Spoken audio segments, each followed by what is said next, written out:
Going back over some of the players that were traded this 2024 Blue Jays season, how did it go?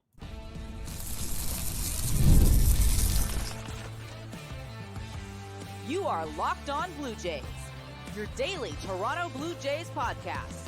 Part of the Locked On Podcast Network, your team every day. Welcome back to Locked On Blue Jays. Thank you for making Locked On Blue Jays your first listen every day. We are free and available wherever you get your podcasts and on YouTube. By the Locked On Podcast Network, your team every day. This episode is brought to you by Prize Picks. Download the app today and use code LOCKEDONMLB to win $50 instantly when you play your first $5 lineup. Prize Picks. Run your game. As always, I'm Braden Iwasko. He's Carter First. You can find us on Twitter, Braden5Iwasko. Carter First, too, as well on Instagram and TikTok at Locked On Blue Jays as well. If you're new here on YouTube or you're listening anywhere else, we'd appreciate it if you head over to that YouTube page. Hit the subscribe button. It really does help us out. And it keeps us at the top of your guys' page. Plus, you get notified if there's any lives, any shorts, when videos go up, anything like that. So make sure you go over to YouTube and hit the subscribe button. We have the Discord available down low in the description. You guys can go join that and talk Blue Jays with us whenever you feel like it.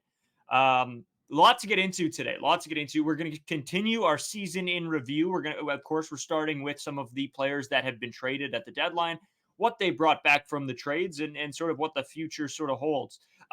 We're talking about IKF and Yimi Garcia today.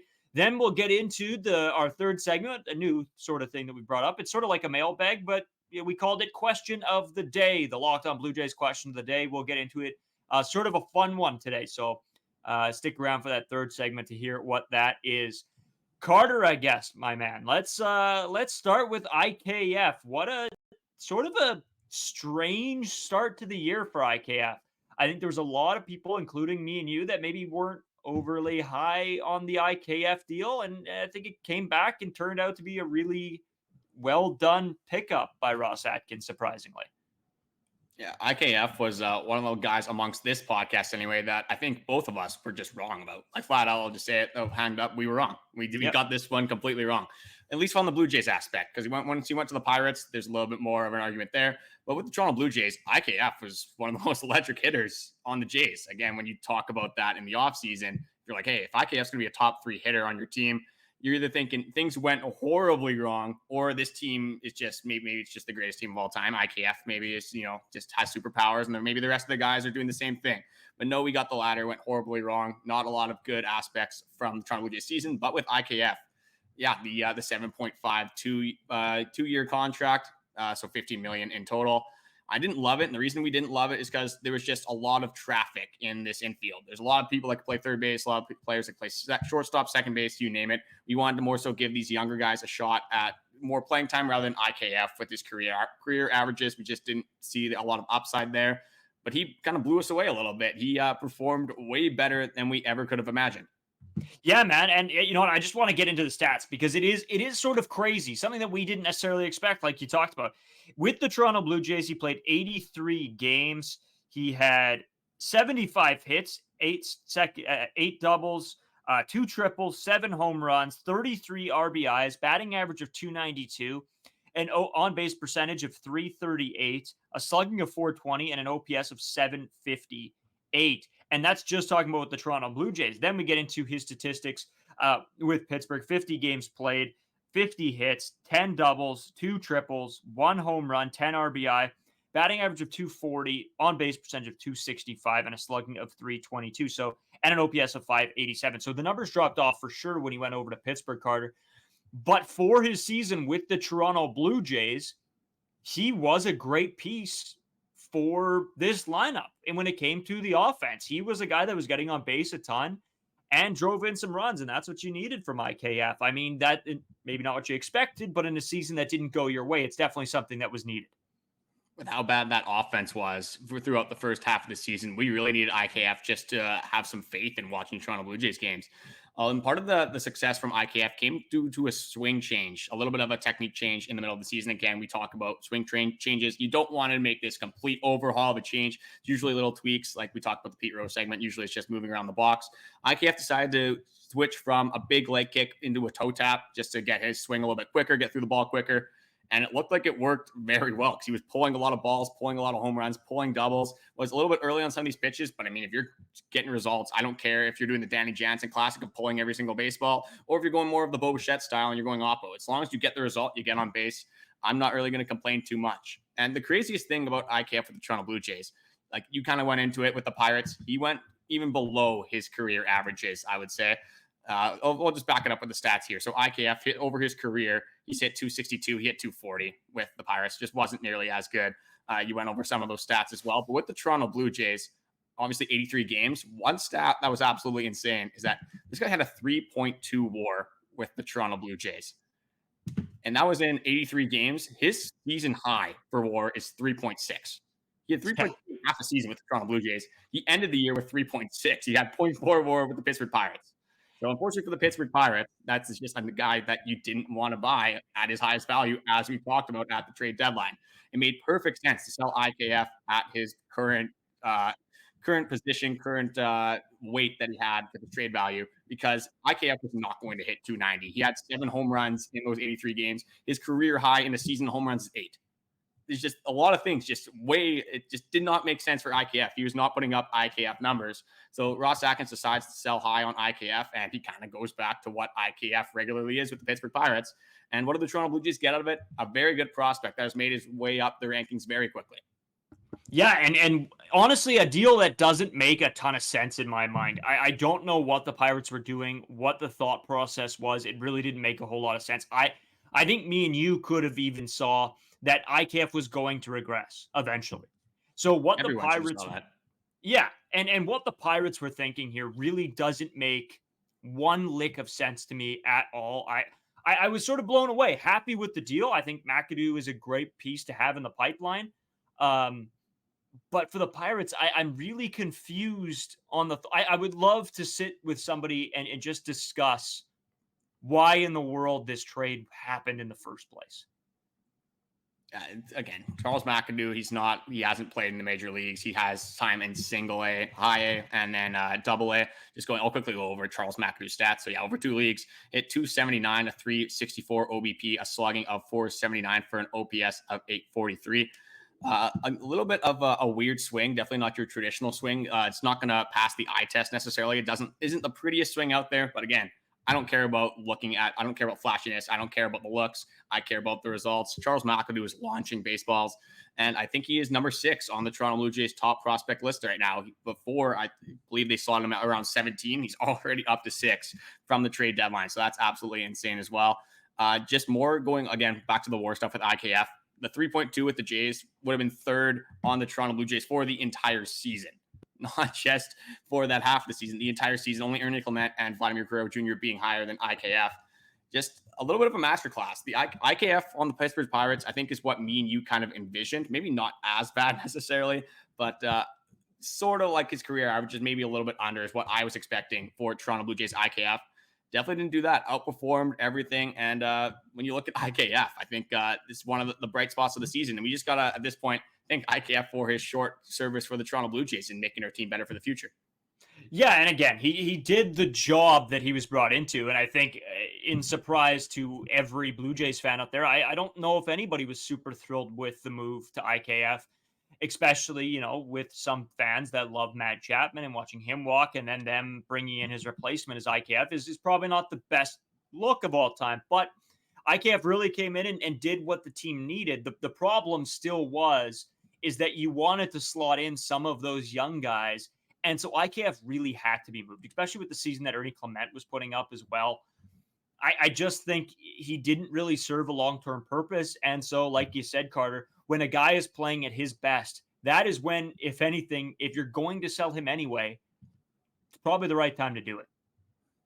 Yeah, well, when he has 7 home runs, his career high is 8 with the Toronto Blue Jays. Again, when we look at all these stats, just every single stat you look at, the RBIs, the OPS, the slugging, every single thing is just way too high for what IKF's career averages do. And as you know, what baseball is, it's just a sport of highs and lows. You're not going to hit 250 the entire season. We always advocate for consistency. We want consistency just pretty much over the entirety of the season. But again, like if you have a 2-game stretch or 5-game stretch, whatever, you're going to go through slumps.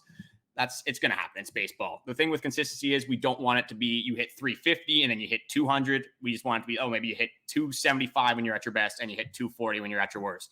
So with IKF, just regarding this, it's just a guy that just a good move. Just I can't say anything bad about IKF. Way over expectations for me. And with the role, with the roster, you had Kevin Biggio at that time. You had Santiago Espinal at that point. You're hoping that they can at least prove themselves a little bit more in your system. Eduardo Escobar was a name we did have at that time that was in the mix. So there was a lot of names in this mix. And IKF really proved himself and gave us a reason to be excited to watch him play, whether it was at third base, shortstop, or second base for his short time with the Toronto Blue Jays.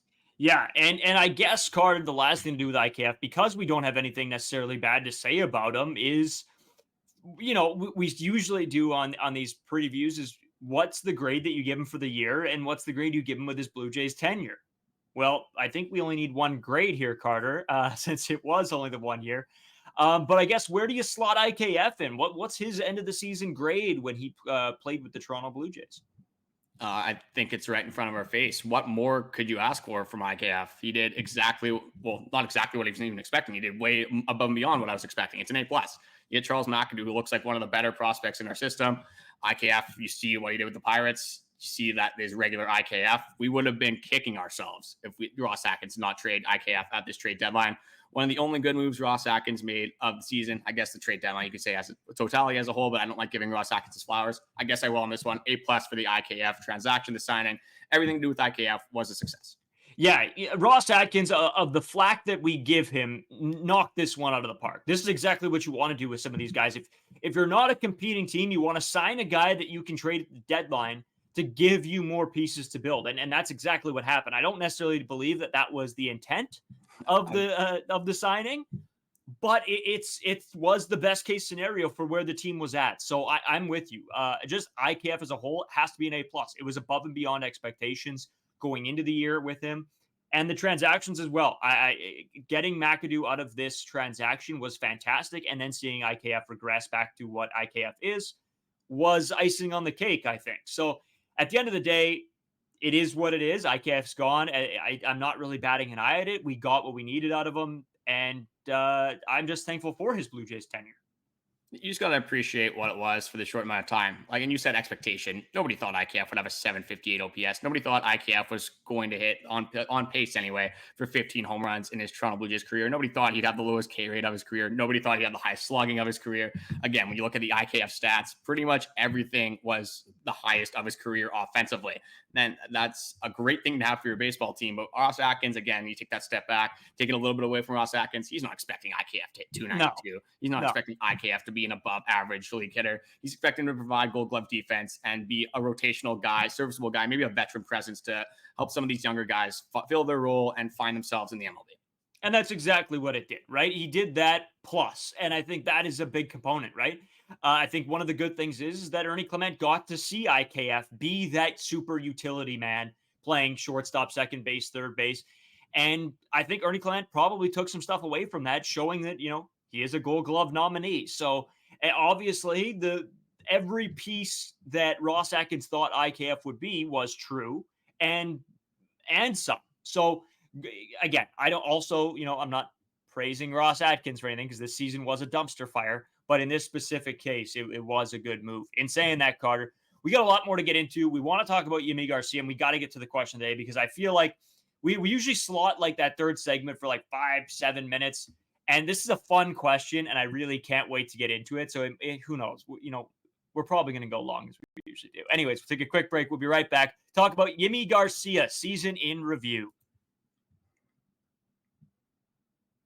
Today's episode is sponsored by Prize Picks. Prize Picks is the largest daily fantasy sports platform in North America. They are the easiest and most exciting way to play fantasy sports because it's just you against the numbers. Instead of battling thousands of other players, including pros and sharks, you can pick more than or less than on 2 to 6 player stat projections and watch the winnings roll in. Prize Picks is very simple to play. I can make my picks and submit my entries in as little as 60 seconds.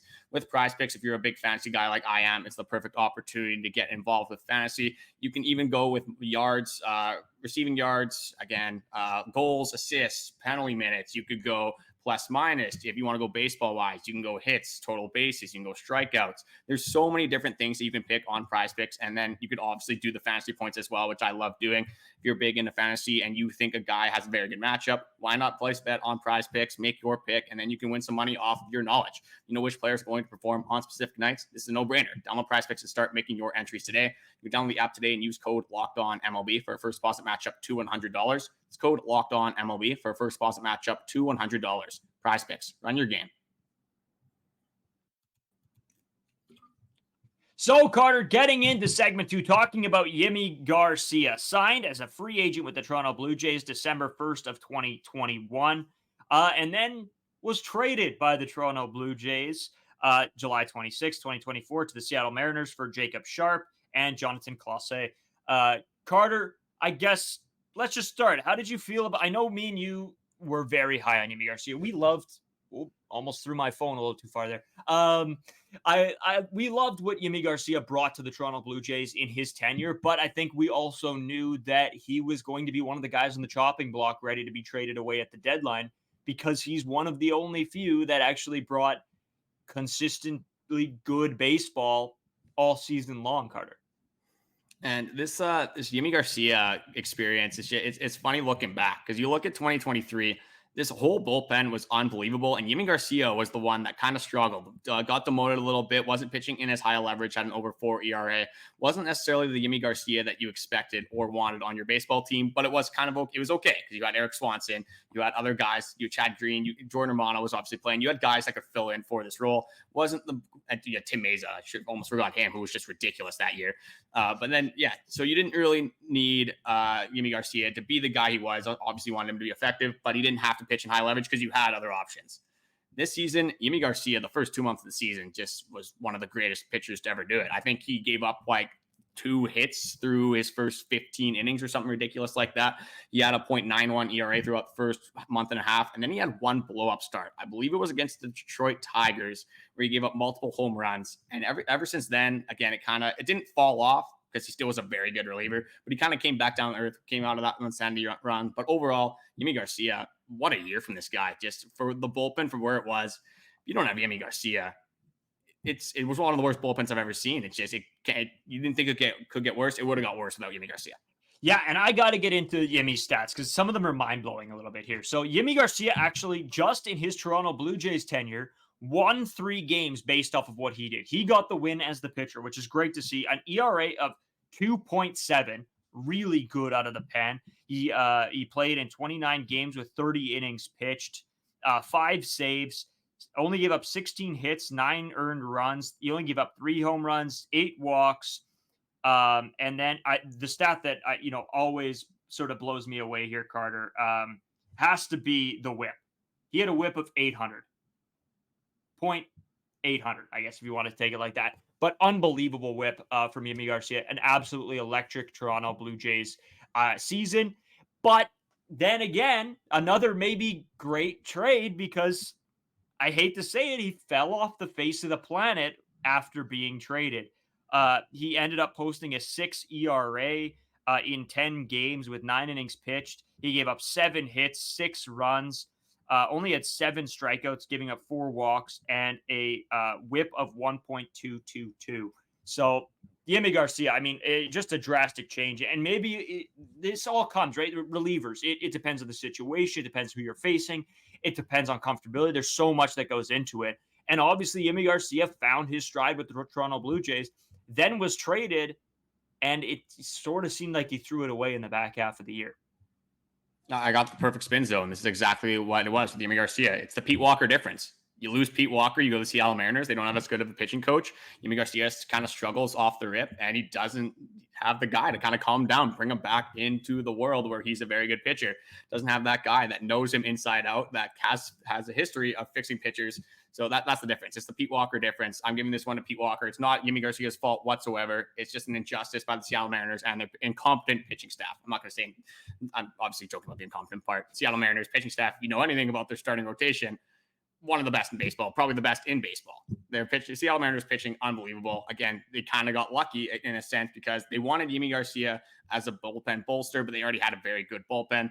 They don't get the bullpen bolster. What they really need is the hitting, and they never got that. The Seattle Mariners had a 2023 Toronto Blue Jays experience, unbelievable pitching, and then just lackluster hitting. He's one of the worst hitting teams that I've ever seen. But going back to Yimi Garcia, it's a guy that, again, he'll bounce back next season. He's not going to have that 6 ERA again. It's just I'm not sure what went wrong with Yimi Garcia. I didn't really watch a lot of Mariners games down the stretch. The numbers, obviously, they're not really showing too much. It doesn't look like he had a very good tenure. But again, you get an offseason with the team. You kind of regroup, get your fundamentals back, kind of start from square one once again. Yimi Garcia is going to come back next year, be very effective. The best pitching coach probably in history. Yeah, man. It's going to be interesting to see how he bounces back. And that'll be a guy that I look for. See what he can bring in 2025. I know, I don't try to necessarily keep up with all the Toronto Blue Jays players that come and go. But Yimi Garcia will be an interesting one and one I will be looking forward to watching. In saying that, Carter, I don't really have a ton more on Yimi Garcia. I mean, again, did what he had to do. He had a little bit of a rough start to his time with the Blue Jays and then had a complete switch around this past season when, sadly, it didn't matter. And in saying that, I guess, what's his grade for you? I guess let's start, first of all, as this season and looking at his tenure. Yeah, this is another guy that's been with the Toronto Blue Jays for a fair amount of time. Overall, Yimi Garcia, he's been effective. He hasn't been the greatest pitcher I've ever seen. Again, the consistency's faltered a little bit. With bullpen arms, it's tough to find that consistency. You really only get the elites that are going to be good year in and year out. So overall, Yimi Garcia, it's got to be above average for me. He's definitely been an above average piece for the Toronto Blue Jays. So I'll just go with a B, a safe B for Yimi Garcia. Loved what he did. Didn't do anything crazy other than that at the start of this year. That was ridiculous. I loved watching Yimi Garcia be electric. But overall, through his career, an above-average pitcher, very good at what he does. And, yeah, can't really say anything bad about what Yimi Garcia did with the Toronto Blue Jays in 2024. But for the 2024 grade, saying that, it has to be even better than a B, right? So I'm going to go with an A, straight-up A for Yimi Garcia. Looked unbelievable at the start of the season. Had a very good Blue Jays tenure, especially with in 2024. Was just held the back of the bullpen down when you had a bunch of injuries. One of the only reasons that we did have some wins and no blow-ups at the end of the bullpen. So with Yimi Garcia, in totality for this season, I got him as an A. That's totally fair. And I'm a little bit lower on my tenure. My tenure is a C+. I think he was serviceable. He did the job. Didn't really blow me away a whole ton, except at the start of 2024. But for this season specifically, I'm giving him a B+. I think he was great. I think he picked up, the saves in which, when Chad Green necessarily wasn't there and Jordan Romano, it was Yimi Garcia. He was the guy the bullpen leaned on to hopefully get some wins and be successful. And when it seemed to be Yimi Garcia, they seemed to be able to pull that off. So again, hat tips to Yimi Garcia. Great season. Loved what he did. But in saying that, Carter, we got to take a quick break here before we hit your big question today that you found. And it's going to be an interesting little segment here. So we'll take a quick break and we'll be right back with the question of the day. Today's episode brought to you by FanDuel. I always talk about it. I love in-game betting. When games are going on, I like to, have the feeling, have the hunch, and then place a bet because I feel like sometimes I can tell what's going on in a game, and that might change my decision. So when you get a hunch in the middle of a game, you can check out the latest stats, view live play-by-play, and so much more on the same page where you place your bets. You'll get started with $200 in bonus bets guaranteed when you place your first $5 bet. I always tell Carter, you got to take advantage. All my friends, when they are, wanting to get into sports betting, I'm like, you got to take advantage of FanDuel. That $200 in bonus bets is so massive. It allows you to play a little bit non-consequential, which is always fun to do when you don't feel like you're losing money out of your own pocket. That's FanDuel.com, America's #1 sportsbook. So, Carter, question of the day. It is time. Our first question of the day segment. We did the mailbag. We still have mailbags available. You can call it question of the day. You can call it mailbag. You can call it whatever you want. Let's get right into it. Carter, what is the Locked On Blue Jays question of the day on this great Monday? Yeah, maybe a question of the day is going to be a little bit hypocritical of us because I don't know if we're going to be doing this necessarily every single episode, but we had some time. This is a very good question. We've been looking through the comments, the Discord, things like that. You guys have questions. We encourage you guys to leave them in the comments because maybe your comment will be talked about in the podcast. But today's question is about slumps. So slumps are inevitable. We see it every single year with almost every single player. How do the Blue Jays overcome this, not only on an individual basis, but also as a team? So, Braden, we saw a lot of slumps with pretty much everyone on the Toronto Blue Jays. Again, it happens. It's baseball. You're not going to be the best case of yourself at all times throughout the season. How do the Toronto Blue Jays fix their slumps? So there's a couple different components into this, right? And there's a personal level. There is a team aspect. There is, on the personal side of it, there is, okay, what actual fixes do I have to do? And what part of this is mental? So I'm going to start on the personal, player by player basis. Some guys, it's all all a mental thing, right? One change can fix it. We've seen a couple guys do this. Vlad with the haircut. You can just tell sometimes switching something up little can change something, right? It just gets your mentality back into it. You need that little bit of a change. We talked about David Schneider growing the beard, growing the mustache, going clean, whatever it was. It's little things like that. Sometimes players try a lot of different stuff. Other times, I mean, it's what you eat going into the game. Some players change the meal they have. They change their sleep patterns, stuff like that. Other times, it's more realistic things. Things aren't going well for a while, and a swing change needs to happen. Like the Pete Rose talk. Are you stepping back in the box? Are you into the box? Are you stepping too far back? Are you stepping too far forward? Is it something to do with a leg kick? Are you dropping that shoulder when you bring in the stride? Are you doing the toe tap, the twist? Is it something in your hips? There's all sorts of that kind of stuff that can help players break out of strides. Looking at that, but it's very player to by player. Some people, I know when I played Carter, it was all mentality for me. It wasn't. I never changed my swing because I knew that I was a high average guy that wouldn't hit for that many bombs. But so when I needed something changed, it was more mentality. I had to get my mental right. It was the little things. It was what pine tar how much pine tar I put on my bat. How I walked up to the plate, stuff like that. Just routine stuff for me. So players can get into that. It's very, very player by player. And then you talk about it as a team. And as a team, it does go back to the mentality. It goes back to, okay, what can we change now? And what do we have to work on? In baseball, there's not a lot of time to make those big changes within a game. Sometimes it's a lineup change. Sometimes it's shuffling guys up and down. Sometimes it's somebody in the room stepping up and making a big speech or getting the boys back together. Sometimes it's a night out. Maybe you and the team, you go out and you go for a dinner or something, get everybody involved, talk about what's going on, trying to get through it, having a good time. It's totally situation by situation. I know we talked about, some other teams that went through it in different leagues. I mean, we talked about the Nashville Predators when they were going to the Sphere. The coach took that away from them on the big losing streak. And I think a lot of players were looking forward to that. Canceling that sort of said, okay, we got to start taking this seriously. That's a mental thing, a mental part of the game. So there's a lot that goes into this, Carter. And I know that there's traditional stuff too that like people do. I mean, talk about it just from my standpoint. I do the radio for the Winnipeg Blue Bombers, and I know that the radio crew all of last year and this year. I remember the Bombers brought down hot dogs one day, and we all had hot dogs. It was great. It was fun. Whatever. Didn't really think about it. Then the Bombers blew out a team by 50 points. So now every game after that, they kept bringing more and more hot dogs, and then it became a thing where we didn't eat hot dogs one game, and the Bombers lost. So then it became a tradition where every Bombers game, the whole radio crew sitting there eating 10 hot dogs each before the game, just because they think the mentality that they're helping it out. And that's from a fan perspective, from a team perspective. It's all that mentality part of the game. And I know I went on a little rant there, but it's a very interesting idea and concept around the mentality of the games, of your traditions, of the slumps. Usually, a lot of the time, it is just a huge mentality perspective when looking at slumps through players' eyes. No, and you did go on a little bit of a yap session there, but a lot of what you said was true, and it was really well thought out. The only thing I didn't really agree with is just your excuse to just shove your face with hot dogs during the monitor game. That definitely isn't anything superstitious. Just you guys love hot dogs in that radio room. But like you said, there's a bunch of different things. There's a lot of it's mental. Again, some of it is just like the mechanics breakdown. It's just little things like that.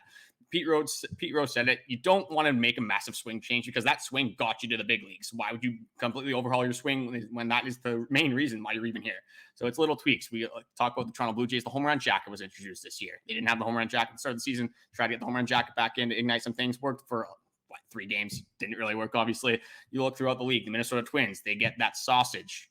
Not sure what merit that holds, but it's a little thing. They don't want a 16-game winning streak. When we look at some adjustments that Blue Jays made this season, David Schneider takes a little bit of a step back as him and Justin Turner are talking. He has trouble getting to the low and inside pitch. He takes a little bit of a step back in the box, makes it easier to get to the inside pitch. Talk about Dalton Varsho, talking to George Springer, just a little bit of his swing mechanics, pulling the ball a little bit more. Again, he was dropping his shoulders a little bit. Talked to George Springer, figured that out as well. So, and then you talked about team meetings. Yeah, like there's dinners, there's superstitious stuff. Like you said about the radio and you guys eating hot dogs. Some people are really superstitious. Some people aren't at all. So it's very player by player. Like you said, I think you painted that very well. So with the slumps, I think, you just got to try a bunch of different things. If you're talking about individually, it's really player by player. If you're talking team, sometimes all it takes is one outing. It's little things. Keep trying stuff. Sometimes it's something that you wouldn't necessarily think has anything to do with baseball that ends up turning your season around. Yeah, Carter. And you know what? I sort of want to have some fun with this. So going back to, high school and post high school sports, I had a couple little things for every sport that I had. Right in baseball, I said my pine tar has to be good. When I'm on the mound, I have to lick the fingers, touch the pants, go to the ball. It's little things like that. When I go to the plate, I always touch the outside of the plate. Little things, right? And then because the one time I didn't, I had a bad at bat or I had whatever. In basketball, weirdly enough, I would drink a Pepsi before every game. It's just little things like that. Did you have any like little weird superstitions before games or during games? For baseball, during games, like same thing. You're touching the corner of the plate, setting yourself up. Like for when I pitch and slow pitch now, obviously I'm not playing professional baseball, but slow pitch I'm normally pitching. So I usually, for some reason, again, you guys can't see this if you're not on YouTube, but I lift my right hand up, kind of just making my sleeve fall down my jersey. Then I lick my hand, brush it off, and then throw the pitch. I don't know why I do it. Doesn't really matter that much. I'm not sure why I'm licking my hand slow pitch, but at the end of the day, I'm throwing strikes, and that's really all that matters. But for this, the Minnesota Twins, they had that sausage that figured it out. The Toronto Blue Jays, you talked about hot dogs. Toronto Blue Jays fans love hot dogs. The Toronto Blue Jays have to start hammering hot dogs in the dugout. Maybe that'll turn their season around. Yeah, I think we need to see Vlad and Bo each pound 3 hot dogs before every game and just see how it works. Maybe we need a hot dog eating contest amongst the Toronto Blue Jays. I mean, I got a favorite to win that one. I'm not going to say who it is. But, I think we all know who it is. Some options on the Toronto Blue Jays. And I think that'd be a very entertaining thing for the fans and the players as well. Yeah, man. I don't know. It's just, this is what Question of the Day brings out. We can have a little fun with it. You take the serious parts of it and there's, the scientific sport look at what the question is. And then, you can branch off and have a little fun. That's the best part about these slumps, though. Is a lot of the time that it's not necessarily due to a mechanical thing. Sometimes it's just they're mentally in the dump, and you go out and you have fun, and maybe you talk to some teammates, and then you figure it out. So it doesn't always have to be this like scientifically researched thing. No. Sometimes it can literally be, hey, instead of wearing these batting gloves, wear these other batting gloves, and there you go. And then all of a sudden, you see it with bats too. You see players using each other's bats. All of a sudden, Vladdy uses Justin Turner's bat and he hits 3 nukes. Random things like that can sometimes, like I said, fix your season. So it's with the slump talk. Yeah, there is some serious stuff, but sometimes you do have to get a little bit creative and talk a little bit of nonsense, and that's what's going to end up working for you. Exactly. And I remember we always did the same thing. I go back to like my high school days of playing sports and the fun we had with these little traditions. I remember we had in volleyball, when we used to play, we had a chant going around the court when you would switch sides or whatever. And it got us to a zone final. So it's, little things like that. And that was in the back of our heads. It's like, you have to do it. And our coach hated it, but you had to do it because otherwise you didn't. And you felt there was just a little pit in your stomach. Like, oh, we didn't do it today. Right. And, then we talk our baseball as well. We did two things. I'm not gonna say what the second one was, but the first one was, who you playing like today? And sometimes I'm gonna play like Lyle Overbay. There's some random player throughout the Toronto Blue Jays, throughout any league, whatever. Sometimes it was, I don't know, the Chicago Cubs, random players throughout history. Usually it was like literally the random ones that like, oh, I forgot this guy even played, because it just made it that much funnier. But it was one of those things. We did that and we won a lot more games than we lost. So clearly something was working. Yeah, man. This is a fun conversation. I love having these ones, especially on a Monday to start off your week. Have a little bit of a fun episode. What did you guys think? Remember back to when you were in sports playing as a kid or whatever. Let us know if you had any of those little traditions, or even if you do them in your day-to-day lives. What are your little traditions that maybe get you ready for the day, whatever? Start your work day, right? You don't want to start your work day off bad. So you got a morning routine. What are your superstitious routines? Maybe you got I don't know, you wake up and you do 10 jumping jacks. I know we don't do that, but maybe some other people do. There's a bunch of random things that some people, like that's how they get through their day. It's not crazy to have some maybe some weird things that you do at the start of the day. Whatever works for you is going to work. Nobody's going to hate on you for success at the end of the day. Exactly. Shouldn't kind of a lie, but people hate success. Obviously, people hate on Vladimir Guerrero Jr. and he was one of the best players in all of baseball. So I'm going to rescind that statement. People hate success, but if you're going to be successful, I'm not going to hate on you. That's where I'm at. That's right. And as always, guys, we appreciate you tuning into Locked On Blue Jays. We appreciate you for making us your first listen. Want to make somebody else your second listen? Go check out Locked On MLB with host Paul Sullivan. Sully runs a great show covering the playoffs. You got to go check it out. Carter, my guy, anything else you got before we kick out of here for the day? And, we can send things off to our Tuesday episode. Just the likes, comments, support, everything recently, just especially with the off season, not a ton going on, but we're trying to have some fun with this, especially with these last segments. We're going to try to keep it more loose. Again, with the first two, we're probably going to keep it more so with Toronto Blue Jays, but last segment's a long off season. We're probably going to have a little bit more fun with it. So we do appreciate you guys sticking along. Again, leave the questions. We'll be more inclined to present it in an episode if you guys are leaving a ton of questions. Other than that, though, I guess I'll give a little bit of a preview for the next episode. We're going to be breaking more of a league-wide episode. We're going to break down expectations. The AL East is our main focus, obviously. Which teams overperformed, which teams underperformed, what went wrong. And then we'll go into the AL West and the AL Central. And then if we do have time, we'll go over some NL stuff, most disappointing team, maybe our favorite team in the NL, things like that. So get excited for tomorrow's episode, and we'll talk to you guys then.